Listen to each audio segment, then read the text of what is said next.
et bienvenue à tous pour cette émission sur l'éducation. Alors on a passé cette semaine avec Nadine et on a vu pas mal de choses quand même sur l'éducation des enfants. En tout cas moi j'ai bien aimé notre semaine. Oui, c'était bien. Ouais, c'était agréable. Bon, on va être contente de retrouver les filles les prochaines semaines. Mais c'était sympa. Merci beaucoup Nadine pour toute ta sagesse que tu as pu déverser tout au long de cette semaine. Mais garde-en encore un peu pour aujourd'hui s'il te plaît. 28 minutes, c'est tout. Parce que nous allons terminer cette semaine sur l'éducation et nous allons voir ensemble comment on peut éviter de reproduire les mêmes erreurs que nos parents ont pu commettre. Parce que c'est très fréquent qu'on puisse dire, quand on est jeune, on se dit dans son cœur, moi je ferai jamais ça. Moi quand j'aurai des enfants, je ferai jamais ça. Et bon, quelquefois on se le dit pas que dans son cœur d'ailleurs.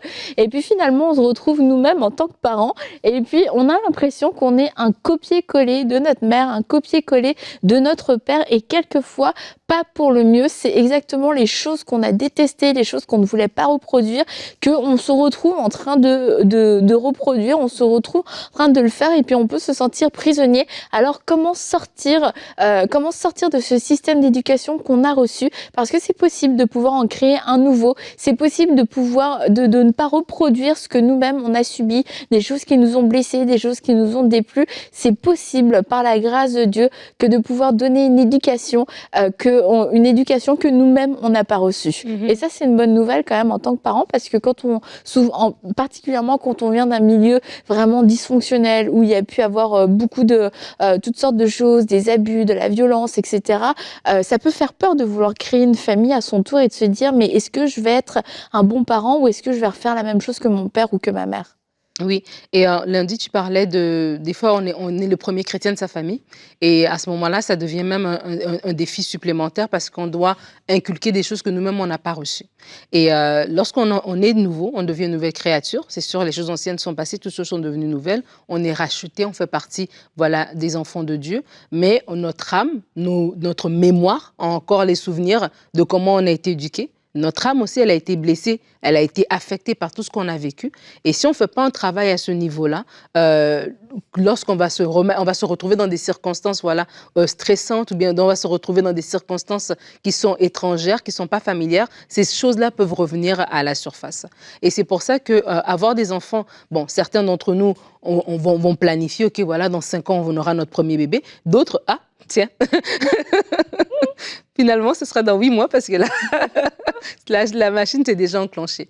Mais quoi qu'il en soit, une fois qu'on est parent, voilà, on rentre dans ce rôle-là. Et c'est important, si on est en mesure de parler avec notre conjoint. Moi, franchement, j'encourage les gens à le faire. Que ce soit au niveau pendant les fiançailles, vraiment, vous savez que vous allez vous marier, vous êtes dans un projet de mariage, ça fait partie des conversations à avoir.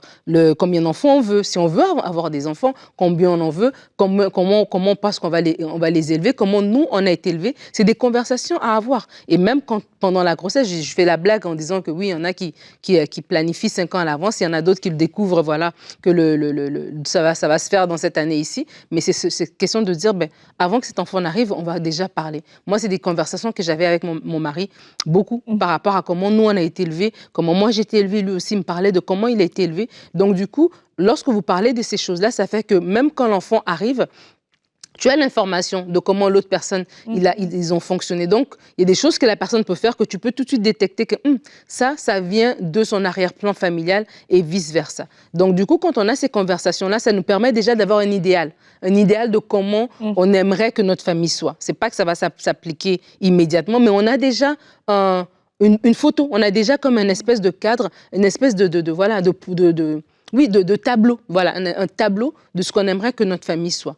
Après, maintenant, dans le quotidien, on va se retrouver à répéter peut-être des choses. Là, aujourd'hui, on parle des erreurs parce que des fois aussi, on a eu des bonnes choses et on veut les garder, on veut les transmettre et ça, c'est super. Mais si on voit, par exemple, moi, mon père était colérique et là, je me vois toujours avoir la mèche courte avec mon enfant, parce que j'en avais parlé, parce que l'autre personne est consciente aussi de mon arrière-plan, parce que moi, étant donné que j'ai été élevée comme ça, je crois que c'est la seule façon d'élever, et du coup, je crois que je dois être dure parce que j'ai eu une éducation à la dure. Mais déjà, parce que j'en ai parlé, je sais que c'est un souci. Mon mari sait que c'est un souci, ma femme sait que c'est un souci. Donc, je suis pas sur la défensive lorsqu'il me dit que j'ai la mèche courte, mais au contraire, je me dis, ah tiens, oui, ça c'est un élément qu'on avait déjà identifié comme étant quelque chose que je ne veux pas se répéter. Et c'est dans la prière aussi qu'il y a des choses qui sont cassées. Parce qu'on est le premier chrétien de notre famille, notre mentalité, elle était renouvelée. Il y a des choses qu'on sait qu'on arrête, ça s'arrête avec nous. Ça, non, on vient de partir une ère nouvelle. Lorsque Dieu dit à Abraham, quitte ton pays, ta nation, ta patrie, pardon, et la maison de ton père, Abraham crée une nouvelle lignée pour Isaac, pour Jacob, pour les 12, etc., etc.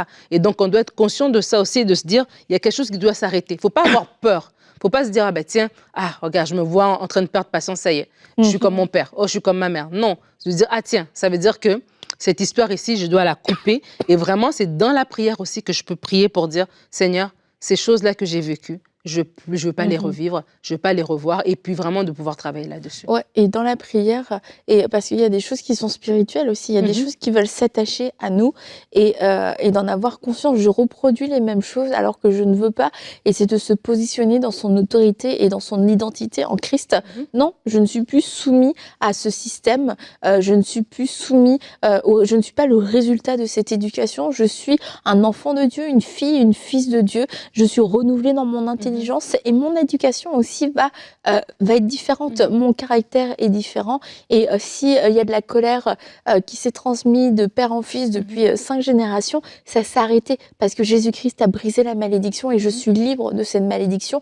Je refuse cet esprit de colère, et c'est d'en avoir conscience que spirituellement on a une autorité et de pouvoir y résister aussi, parce que quand la colère veut venir, de se dire non, moi je résiste parce que ça ne m'appartient pas. Cette colère veut revenir parce qu'elle a été dans ma famille de génération en génération, mais aujourd'hui, on appartient ici à Jésus-Christ.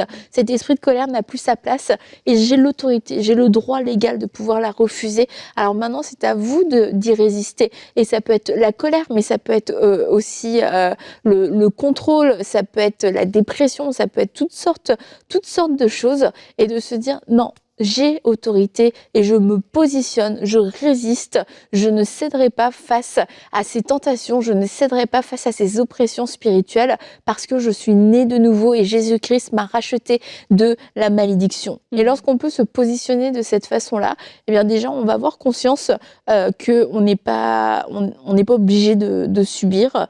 Et puis aussi l'autre chose que ça crée, c'est que ça nous rend plus éveillés.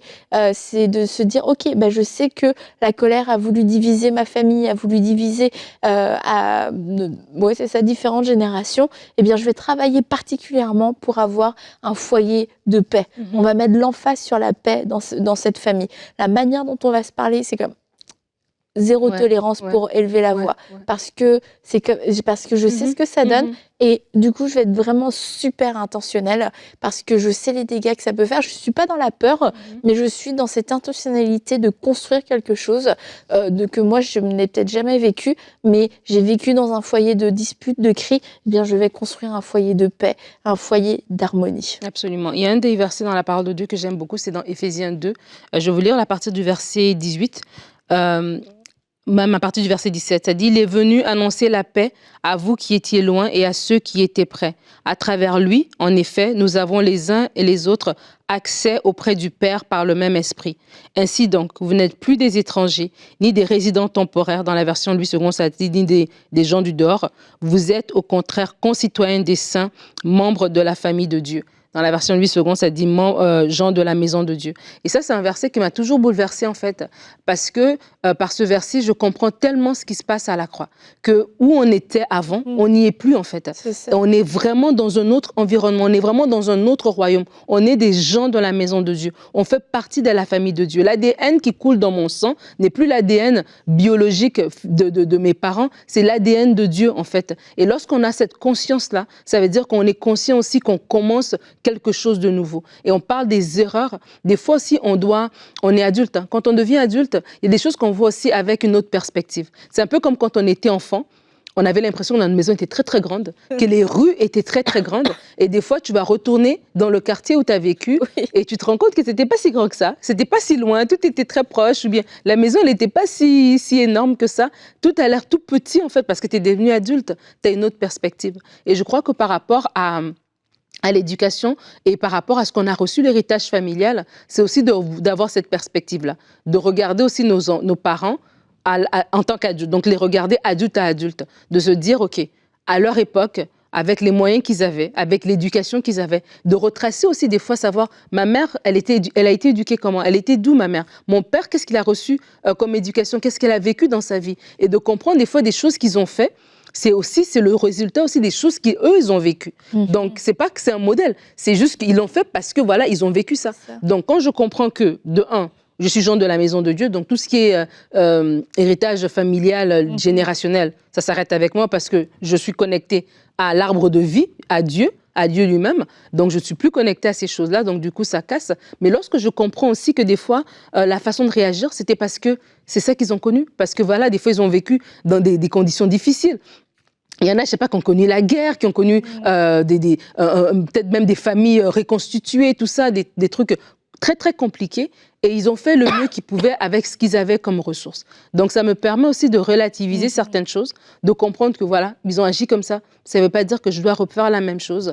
Je pardonne aussi. C'est important de pardonner nos parents. Des fois, on a eu, certains d'entre nous, des parents très, très mal équipés, voilà, qui n'ont pas su nous élever de la bonne manière. Là, je ne parle pas des gens qui étaient abusifs et méchants, mais juste des parents qui ont été submergés, en fait, et qui n'ont pas su, et qui luttaient aussi avec des choses dans leur cœur, etc., des comportements et tout ça, des addictions. Et du coup, nous aussi, on était pris dans la volée de tout ça, de faire la distinction, de pardonner nos parents et de dire, moi, je construis quelque chose de nouveau. Je ne construis pas comment dire en français, mais en réplique à ce qu'ils ont fait. Je construis un nouveau modèle, comme Dieu a dit à Moïse, je te donnerai le modèle, tu feras à partir du modèle que je te donnais. Seigneur, donne-moi un modèle par rapport à mes enfants, mais je pardonne mes parents par rapport aux erreurs qu'ils ont commises et je me dissocie de cet héritage-là pour pouvoir justement ne pas répéter leurs erreurs. Et parce que construire un système d'éducation, un modèle d'éducation qui est juste une réaction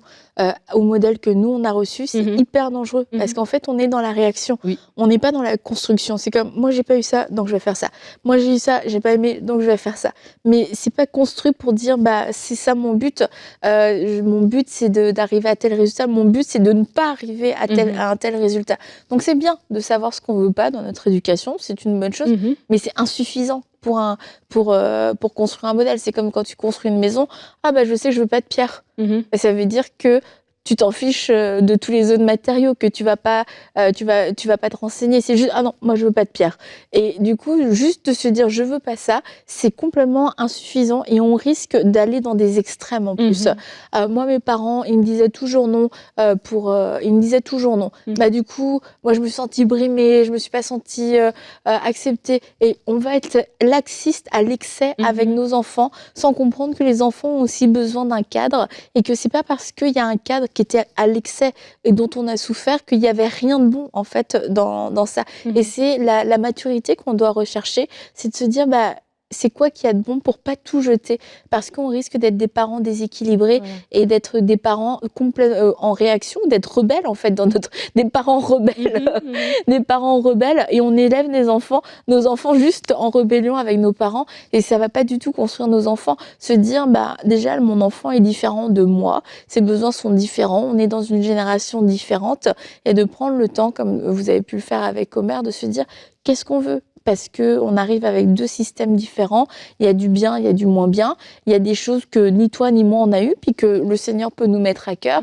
Je trouve ça super, moi, de voir des familles qui mettent en place leurs propres traditions, sans rejeter forcément ce qu'eux ont eu, parce que ça devient leurs petites habitudes. C'est comme ça que ça crée la complicité, l'appartenance dans la famille, et c'est des choses qui se créent au fur et à mesure du temps. Après, il y en a, c'est sûr, encore une fois, je reparle des réseaux sociaux, mais c'est vrai qu'avec les réseaux sociaux, t'as l'impression que tout le monde a des super traditions, des super trucs. Là, je pense aux calendriers de l'Avent qui ont circulé partout avant Noël, où c'est des calendriers de l'Avent faits main avec tout un tas de choses, des activités, des récompenses plus originales les unes que les autres. Ah, c'est notre petite tradition à nous, etc. Bon, le bébé, il a 3 mois. Est-ce que c'est une tradition? Mais c'est de pouvoir trouver ce qui nous convient, les petites choses qui nous plaisent en famille, les moments où on se retrouve retrouve. Et puis de ne pas, mais je veux vraiment insister, ne soyez pas des parents en réaction, ne soyez pas des parents rebelles, des anciens enfants rebelles. Et puis du coup, votre moyen de vous exprimer, et ça va être à travers votre éducation, parce que ça ne va pas faire de bien à vos enfants, ça ne va pas construire. Et tu sais, quand on parle de comment ne pas refaire les mêmes erreurs que nos parents, c'est sûr qu'en rétrospective, c'est facile de voir les erreurs. Parce que sur le coup, peut-être qu'on les voyait pas comme étant des erreurs, mais c'est plus tard qu'on est capable de regarder en arrière, de dire, ah tiens, ça, c'était pas un super choix. Et je crois que pour ne pas refaire justement ces erreurs-là, il faut aussi être quelqu'un qui est en mesure de se remettre en question, en fait. Des fois aussi, nos parents, ils ont agi d'une certaine manière parce que voilà, ils se remettaient pas en question, ils faisaient les choses parce qu'il fallait les faire, etc. Et donc, nous-mêmes aussi, d'être quelqu'un qui dit, OK, je vais pas attendre quand mon enfant aura 20 ans pour qu'il me dise en fait que toute son enfance c'était pas bon, ce que je faisais c'était pas bon, que je suis en mesure de me remettre en question, savoir que j'ai le Saint-Esprit, voilà, j'ai cette grâce-là, et je ne serai pas un parent parfait. Par contre, il y a des choses que j'ai vécues qui étaient inacceptables et je ne veux pas les répéter. Il y a des choses, par exemple, peut-être qui ne sont pas acceptables, ces choses-là, je m'assurerai de ne pas les faire. Et c'est bien quand on a un vis-à-vis, quand on est en couple par rapport à l'éducation de nos enfants, parce que notre mari, notre épouse, va être ce plus prochain, ce vis-à-vis qui pourra aussi nous tirer la sonnette d'alarme par rapport à certains agissements qu'on va avoir. Et c'est important d'être réceptif, de ne pas être sur la défensive, mais de se dire le but, c'est que notre foyer soit bien, que nos enfants soient bien. Donc, lorsqu'il y a une remarque qui remonte à la surface, même de nos enfants, des fois, on dit les erreurs de nos parents. Pourquoi? Parce que nous, en tant qu'enfants, on n'a pas aimé, on leur a dit qu'on n'a pas aimé, mais on n'a pas été écoutés. Alors, de se dire, OK, moi, aujourd'hui, est-ce que j'écoute? Ou bien est-ce que moi, c'est la loi et l'ordre? Et puis, c'est soit tant que tu es sous mon toit, ça va être comme ça. Ou bien aussi, je suis quelqu'un qui met en place un dialogue. Et des fois, se défaire des habitudes, c'est pas évident. Mais il faut être persévérant. Il faut être persévérant dans l'idée de défaire des habitudes. Tu parlais tout à l'heure, par exemple, de crier. Si on sait que nous, par exemple, on a grandi dans un environnement où on criait beaucoup, c'était agressant. Et du coup, on sait que je ne veux pas répéter ça, mais je me retrouve à lever le ton, je me retrouve à crier. OK, oui, j'ai crié. Je ne voulais pas crier. OK, la prochaine fois, voici ce que je me donne comme moyen. Cette habitude, je dois être persévérant. Je ne me dis pas, je suis comme ça, écoute, je n'ai pas réussi à m'en défaire. Non, Jésus-Christ transforme des vies. Ce n'est pas juste qu'il sauve et puis qu'il nous amène au paradis. Non, il nous transforme aussi dans notre caractère. Donc, il y a des choses aussi qu'on doit être intentionnel et être persévérant pour cette transformation-là, pour que nous puissions instaurer une ère nouvelle dans l'éducation de nos enfants. Donc, c'est vraiment important. Et de dire, encore une fois, je reviens à ce point-là, que nos parents étaient des humains. C'est des êtres humains, en fait. Et il y a des choses qu'ils ont fait basées sur ce qu'ils avaient comme information, comme ressources, et pour ne pas refaire les mêmes erreurs qu'eux, c'est de dire, est-ce que moi, je suis en train d'essayer de m'améliorer, ou bien je me dis, je suis une maman, et puis ce que je dis, c'est ce qu'il y a, ou bien moi-même aussi, en tant que parent, j'essaie aussi de m'améliorer pour être le meilleur parent que je peux être, parce que ça s'apprend. On apprend tous les jours, on n'est jamais arrivé, en fait. On apprend tous les jours, et si on a un cœur humble, le Seigneur va nous aider à bien faire les choses et éviter certaines erreurs. Et comment aussi, quand tu disais les remarques qui peuvent remonter, s'il y a quelqu'un qui nous dit « Ah, tu ressembles à ta mère », on dirait ta mère, on dirait ton père, que ce soit le mari, la femme ou les enfants, ça peut piquer parce que c'est précisément peut-être le truc qui peut nous blesser, le truc qu'on n'a pas voulu refaire, mais c'est de ne pas être dans la réaction, encore une fois, et de se dire, OK, est-ce que c'était justifié? Peut-être que la forme n'était pas bonne, mais est-ce que c'était justifié? Est-ce que vraiment j'étais en train de faire ce que ma mère ou ce que mon père aurait pu faire, quelque chose que moi j'aime pas? Parce que si on le sait pas, on va jamais se remettre en question, puis on va juste reproduire. Maintenant, tu dis ça, mais c'est pas vrai. Moi, je me souviens, une femme m'avait dit une fois, moi, je voudrais pas être comme ma mère. C'était genre l'anti-modèle. Mais tu voyais les deux femmes à côté, c'était les mêmes. Et je me souviens, j'étais petite. Je me disais, mais c'est quoi son problème? Mais moi, j'étais petite, j'ai pas osé lui dire. C'était des adultes. C'était une dame et une mamie, tu vois. Mais moi, de mon regard de petite fille, je me souviens à quel point ça m'avait marqué. Elles parlaient de la même façon, elles disaient les mêmes choses. Elles étaient... Et tout ce que l'une n'aimait pas de l'autre, c'est ce que l'autre faisait aussi. Et je me disais, mais c'est tellement fou. Et plusieurs fois, tu vois, j'ai vu dans des familles et tout, des choses, plusieurs fois, des femmes notamment ont dit, je ressemble tellement à ma mère quelquefois. quelquefois, mais c'est souvent la prise de conscience est venue parce que le mari a pu dire quelque chose ou un enfant a pu dire quelque chose. Et je pense que c'est important d'être honnête avec soi-même et de se dire, ok, c'est une petite alerte et je vais me ressaisir parce que si vraiment je suis en train de reproduire les mêmes choses, j'ai besoin de m'arrêter, j'ai besoin de refaire, de détruire ce système-là et de reconstruire un nouveau système parce que c'est des habitudes, c'est des choses qu'on a vues quelquefois pendant 20 ans, tous les jours. Forcément, tu te retrouves chez toi, tu te retrouves avec tes enfants, dans ta maison. C'est la manière, c'est comme ça qu'on t'a appris à vivre, c'est comme ça qu'on t'a appris à faire le ménage, qu'on t'a appris à cuisiner, qu'on t'a appris à parler aux enfants. En fait, tu te retrouves comme on l'a dit, en tant que parent, tu te retrouves constamment devant des situations inédites. Et puis, quelquefois, face à cette nouveauté, face à la surprise, t'es pris de court. La seule chose qui va sortir, c'est comme quelque chose qui était déjà imprimé en toi. C'est comme quelque chose que tu as déjà vu et c'est ça que tu vas manifester. Mais ça veut pas dire que c'est toi. Ça veut dire que, c'était le premier jet.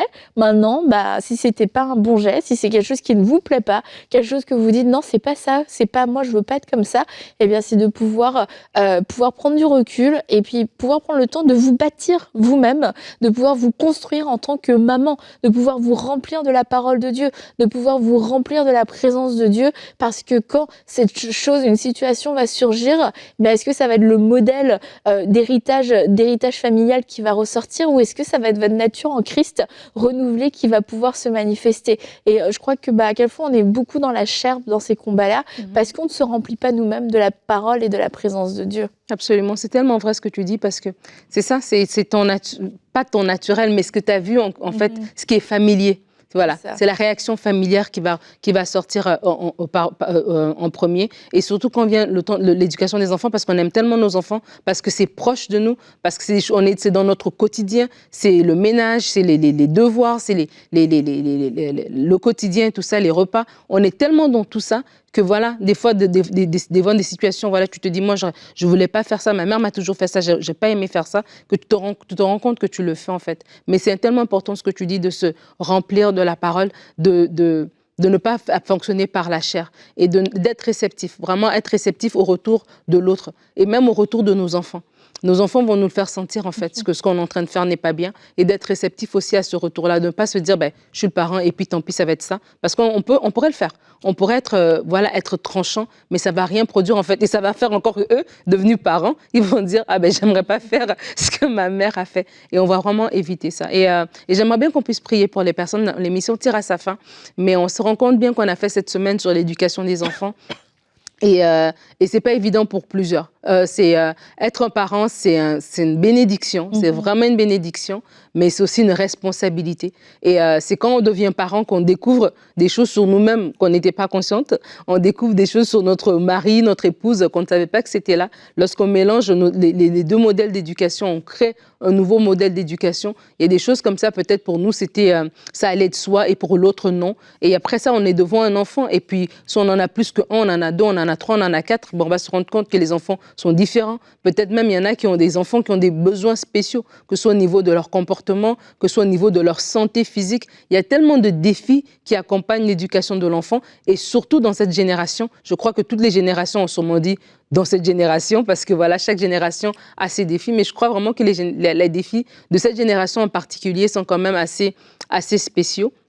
Et du coup, en tant qu'enfant de Dieu, il faut vraiment se bâtir. Et vraiment, on veut juste prendre le temps de prier pour vous rassurer, comme on l'a dit cette semaine, que vous êtes l'homme et la femme qu'il faut pour élever ses enfants. Vous êtes le parent par excellence pour ses enfants, parce que vous aimez ses enfants. Mais il y a quelqu'un qui aime ses enfants encore plus que vous, et c'est le Seigneur. Et on va tout simplement vous recommander à la grâce de Dieu, que pour ceux qui ont eu d'un passé difficile, un passé compliqué, je sais qu'il y en a plusieurs. Peut-être que vous avez été élevé par une tante, élevé par une belle-mère qui n'a pas été gentille. Peut-être que vous avez grandi sans vos parents, ou bien avec un contexte familial compliqué, et ça a laissé en vous comme ça certaines blessures. Et oui, on va de gloire en gloire, et ça aussi, on a besoin d'aller dans la présence de Dieu pour qu'il puisse rétablir en fait certaines vérités, rétablir certaines vérités en nous, que les mensonges, que les insultes, que les coups qu'on a reçus, c'est pas nous, ça n'enlève pas notre valeur, c'est pas ça la vérité. La vérité, c'est ce que Dieu dit de nous. Seigneur, merci pour chaque homme et chaque femme, que tu as donné la capacité, que tu as donné le rôle, la responsabilité d'être parent. Seigneur, nous voulons d'abord, en tant que parents, te dire merci. Merci pour les enfants que tu nous as donnés, c'est une grâce. Alors que nous sommes dans cette éducation, alors que nous devons les élever dans cette génération, avec ses défis, avec ses challenges, avec ses bons et ses mauvais côtés. Merci Seigneur parce que tu nous qualifies. Je prie pour chaque parent qui suit cette émission. Je prie qu'il soit qualifié, rendu capable, non pour des exploits sur la terre, mais d'abord dans l'esprit. Seigneur, merci parce que tu rends chaque parent être un homme de prière, être une femme de prière, comprendre son autorité, comprendre, Seigneur Dieu, sa position spirituelle dans la vie de l'enfant. C'est une position d'autorité, non pour écraser, mais pour inspirer, pour prier, pour couvrir, Seigneur. Merci parce que tu donnes à chaque parent de reconnaître le privilège et la responsabilité qu'il a d'être parent. Alors qu'il est dans ce processus d'éduquer son enfant, nous prions pour tous ceux qui ont été blessés par les erreurs de leurs parents, blessés à cause des insultes, blessés à cause des coups, blessés à cause de l'injustice qu'ils ont pu subir à l'enfance. Merci Seigneur, alors qu'ils deviennent aujourd'hui eux-mêmes parents, ils sont guéris totalement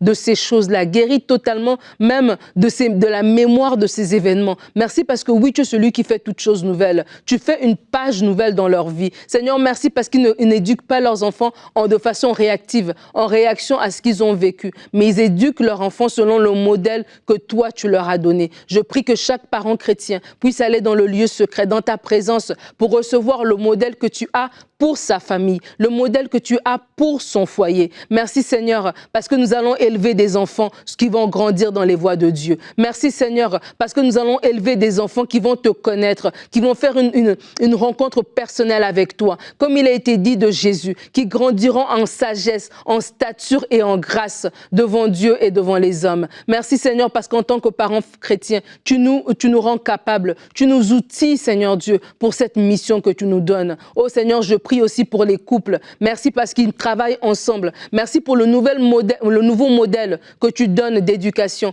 pour les enfants. Un modèle basé sur toi et toi seul. Non sur les traditions, non sur la culture, non sur tout ce que la société peut nous envoyer comme valeur, mais sur les valeurs du royaume. Nous te bénissons, Seigneur Dieu, parce qu'à partir d'aujourd'hui, des décisions vont être prises. Parce qu'à partir d'aujourd'hui, des changements auront lieu. Seigneur, je prie pour ces foyers qui ont été dysfonctionnels pendant un temps, dans lesquels il y a eu des éclats, des blessures, des façons de faire qui n'étaient pas correctes. Merci parce que tu rajustes le tir. Merci parce que tu corriges les choses pour ta gloire, Seigneur Dieu. Nous te bénissons pour tous ces enfants qui vont grandir dans la paix, dans la joie et dans l'amour pour te servir aussi à leur tour lorsqu'ils seront adultes. Amen. Amen. Merci Nadine.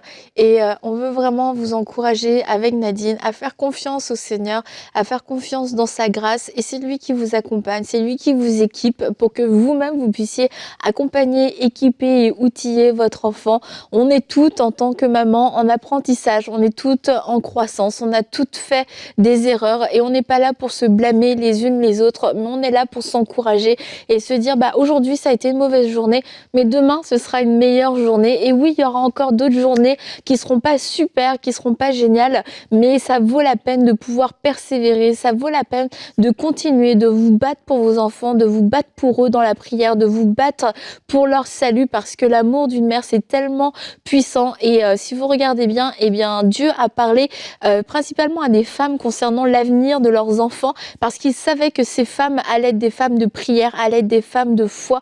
Alors si vous avez reçu des paroles pour vos enfants et qu'aujourd'hui vous voyez vos enfants avoir pris des mauvais choix, des mauvaises décisions, on veut aussi vous encourager à pouvoir revêtir votre armure et à partir en guerre dans la prière pour pouvoir les gagner et pour pouvoir les arracher des griffes du diable, parce que ces enfants sont pour le Seigneur. Vous avez reçu une parole de la part de Dieu. Dieu n'est pas un menteur. Dieu va accomplir cette chose dans la vie de vos enfants. Alors en 2023, ne cédez pas au découragement, mais levez-vous dans la prière pour aller récupérer vos enfants qui sont de vaillants héros, qui vont servir le Seigneur et qui vont se redonner tout entier au Seigneur, parce que c'est possible.